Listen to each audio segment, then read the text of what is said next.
these Crown Zenith Tins. We've been watching a lot of tin openings on YouTube, and I found out an interesting video. Now, normally, these tins, if you look on the back, we've watched a whole bunch of people. We've been watching people open these tins, so we don't have to open them ourselves. But if we go here, 5 Pokemon TCG Crown Zenith booster packs, right? Each of these tins is supposed to have 5 booster packs in it. But watch this. Look at this opening. He opened some Crown Zenith tins. He got 5 booster packs. And if we go to him opening, we see he gets 5 booster packs in each of his tins.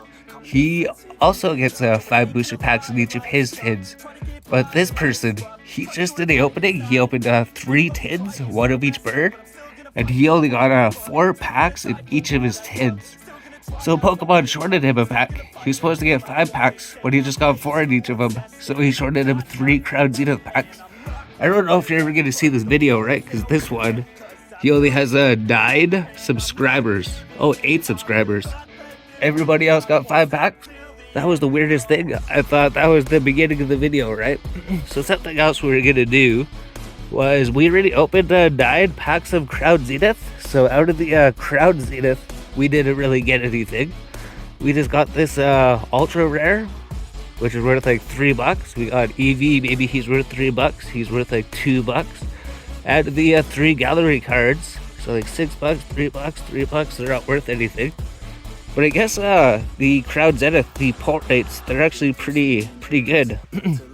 You open 9 packs, you get 6 ultra rares, just because of the Crown Zenith gallery, right? And they're sold out everywhere, even on Amazon, right? These tins here, they're sold out. You can't get them, except when we refreshed it, somebody restocked, and somebody's actually trying to mark them for like $75.59. So they were $40, and then as soon as I bought them, they went up to $75, which is why I'm keeping them sealed, right? Because if I keep them sealed here, I paid $40 for them. Now they're worth $75. I don't know if that's 100% true, right? GameStop's like the #1 place to get it.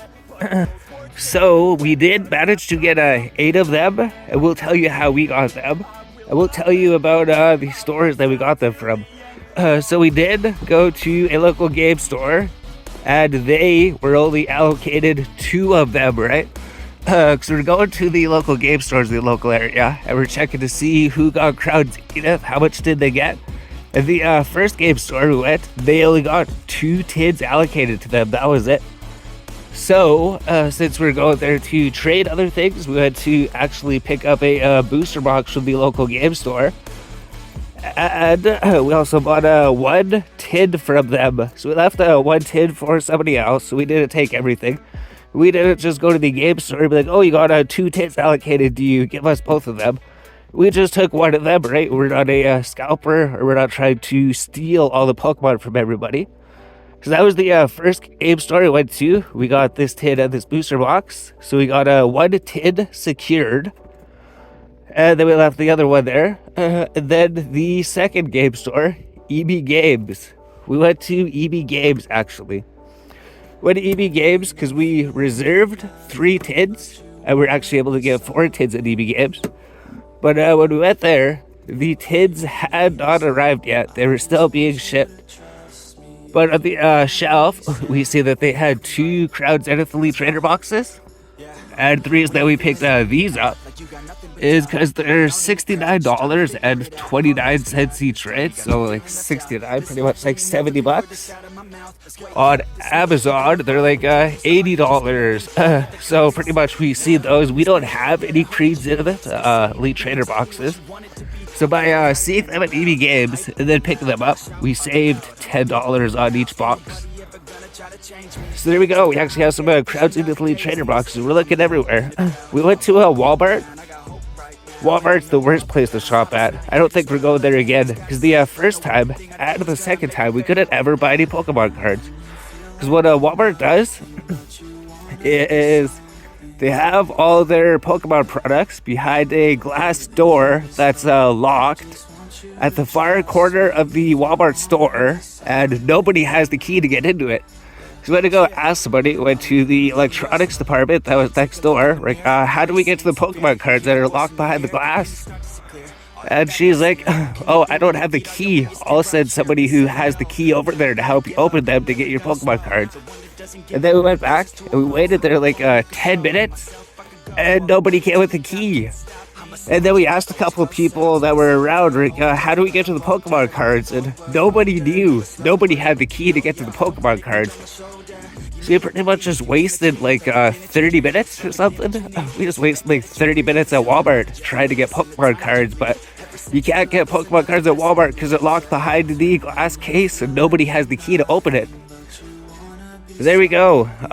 So we did pick up these things. So with that so far, we'd have one tin from the game store, one booster box that we ordered. We'd had 2 trainer boxes. And then we went to the other game store, the other local card store. So we have 2 card stores in town. They actually got more of them, right? Keep in mind, the first game store, they got 2 tins allocated to them. That was it. But the second game store, we went to them, and they had like 12 of them. The other game store, they had like 12 of these tins set up just in the display for sale. So I don't know, they must have got at least 2 cases. I think each case comes with 6 of them.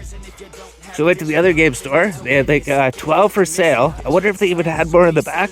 But compared to the other game store, you could see one game store would get a lot more tins allocated than the other game store. So if the one game store, they just got allocated like 2 tins. The distributor's like, here's your 2 tins. Have good luck with those ones. And then the other game store, like, here's your 2 cases. Have fun with those ones.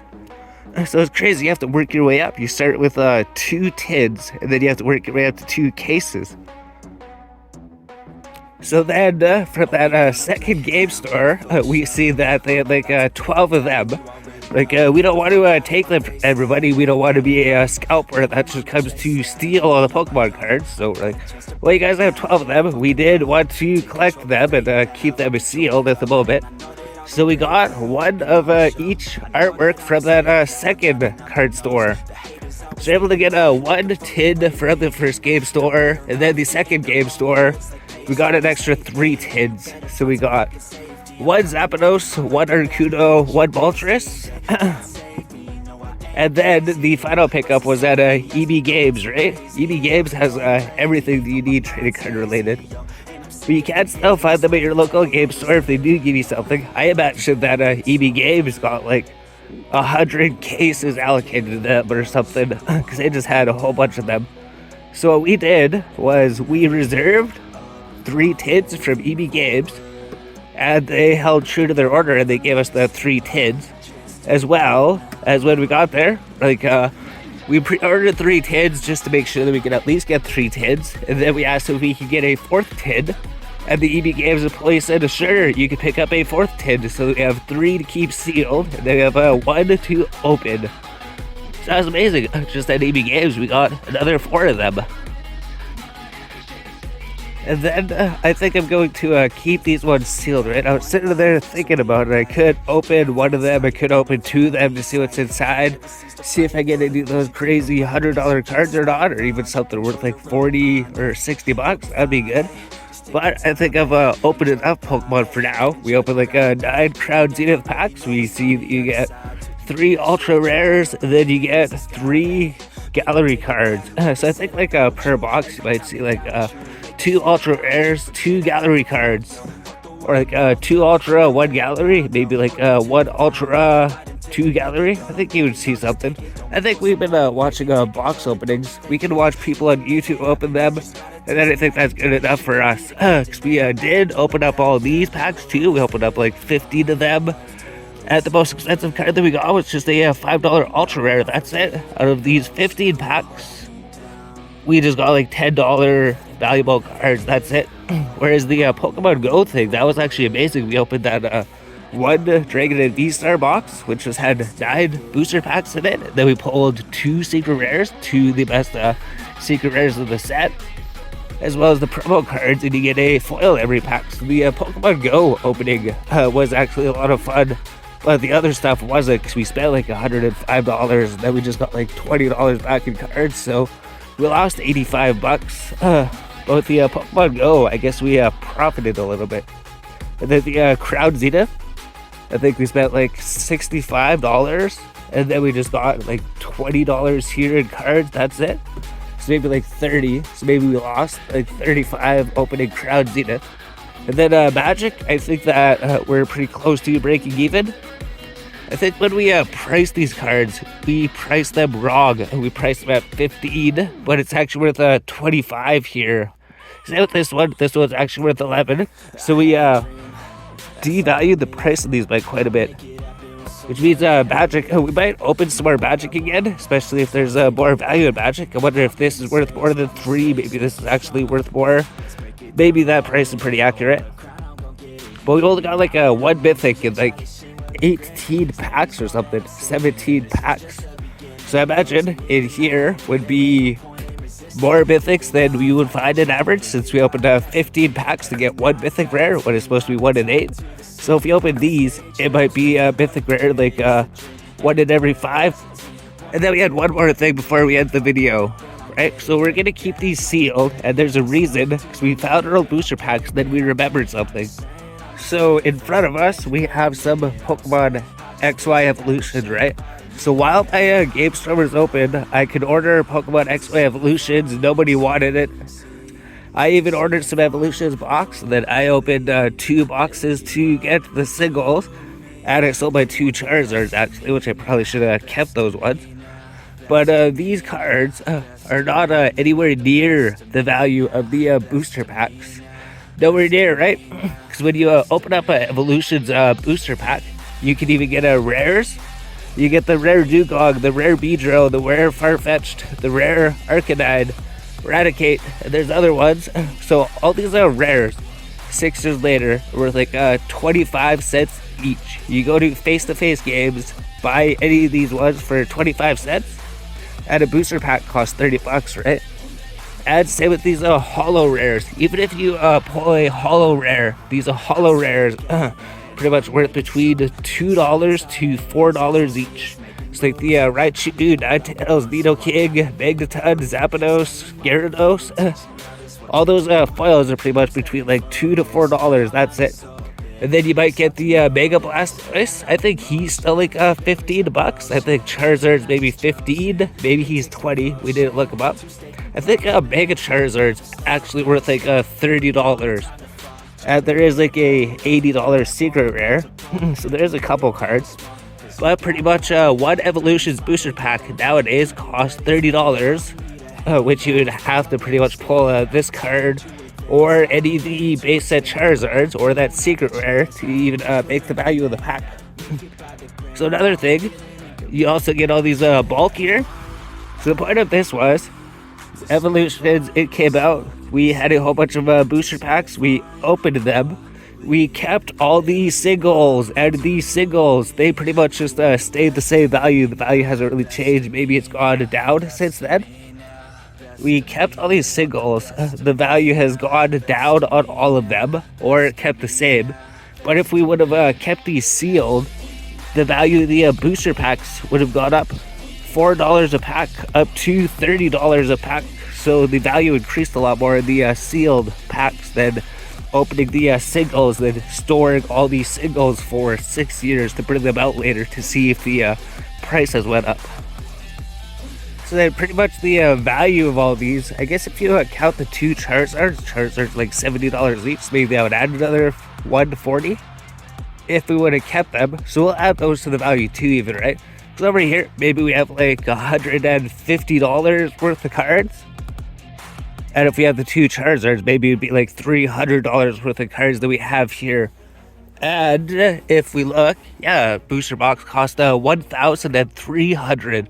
So if we would have kept those 2 booster boxes sealed, our collection would have been worth like $2,600 just in 2 sealed booster boxes.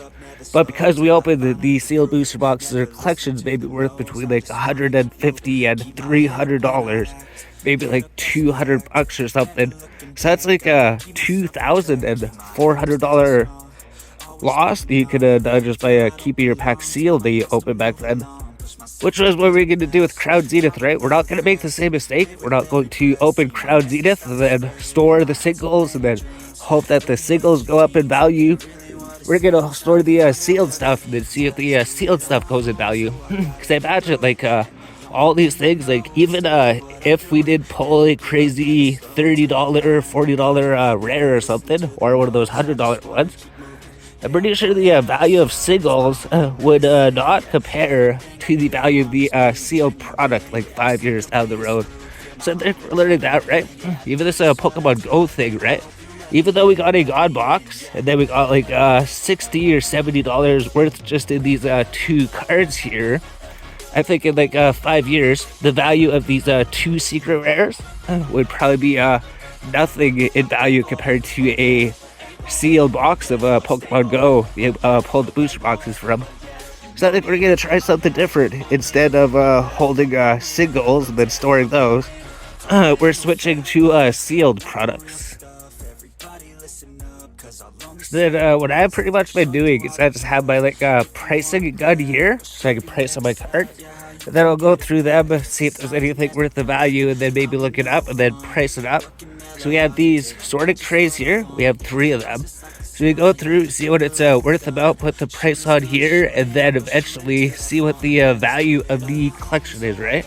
This Blastoise worth like $60 Canadian. There's like a Eevee over here, Secret Rare Meowth. There's a Ho-Oh over here, and then the Shining Vulpix. I just put it at 80, just because the ones on eBay they're selling for 60, but the back is all messed up. I've been noticing that again. If you go to eBay, search Pokemon cards, search for near mint, and the back is all whited. There's like so many white spots, like the back is all nicked up. They're saying it's near mint, but this one is near mint. If it's has a bunch of white marks on the back, it's actually plain. So they're listing their things like near mint. That's actually plain cards, like they have been doing forever. But we got this here. We sorted some magic, and then we sorted some Pokemon. Sorted Pokemon. We've been sorting magic here. We go through, find some magic, price it out, put the price here, and then eventually see what our collection is worth, and then try to sell the collection. That's what we're doing. Going through the single cards we have, then see what we have, then sell them, and then exchange them for a sealed product, which would appreciate in value a lot more over 5 years than just holding on to single cards. And then I might also go through my magic singles, right? I know we opened like 15 packs or something. We only got one mythic, so it might be all the mythics in the other packs. We'll figure out some type of videos to do with the rest of these packs here, just to open them. Because it's not like Pokemon, where if you keep them sealed. We did have a bunch of booster packs that we showed in the last video that we deleted. But we did have booster packs that are worth like $80 a booster pack. We did have booster packs that are worth $80. So that was kind of our inspiration. We're like, if this booster pack is worth $125, maybe the booster packs that we have now will be worth $125 someday. We did have these things, right? Black or white emerging powers. These ones are like 70 to 80 bucks. And we had Plasma Blast. We had some other random booster packs that we have here that we bought a long time ago that we just never opened them. Noble Victories. Yeah, we had a lot of Plasma Blast. I think we had 12 Plasma Blast packs. And these packs are like between $80 to $90 each. So if we have 12 packs of Plasma Blast times 80, that's like almost $1,000 just in 12 packs, right? So that's another reason that we're switching to sealed. We're not opening them because the singles, they're just going to stay their value or devaluate. But the packs always go up. Alright, so now that the video is done, we can kind of organize everything. It's a mess down here, right? We put these all out just so that we can have the video. And we had to put everything up there, but in reality, we have a whole bunch of cards that we have to sort through. They have all these old sleeves that we're replacing with new sleeves. So just going through, figuring out the old sleeves. If they're old sleeves, they look dirty or something. A lot of them are. we would replace them with brand new sleeves. So we do have this box plus another box full of penny sleeves that we saved. So pretty much when we binder them up, if we keep the penny sleeves in good condition, then we could reuse them so we don't have to keep opening brand new penny sleeves, right? We have this one, so we have a second box of penny sleeves to use. So instead of opening a whole bunch of new packs of penny sleeves and then adding even more plastic to the environment, then I don't know why we keep talking. We should have ended the video like 3 minutes ago.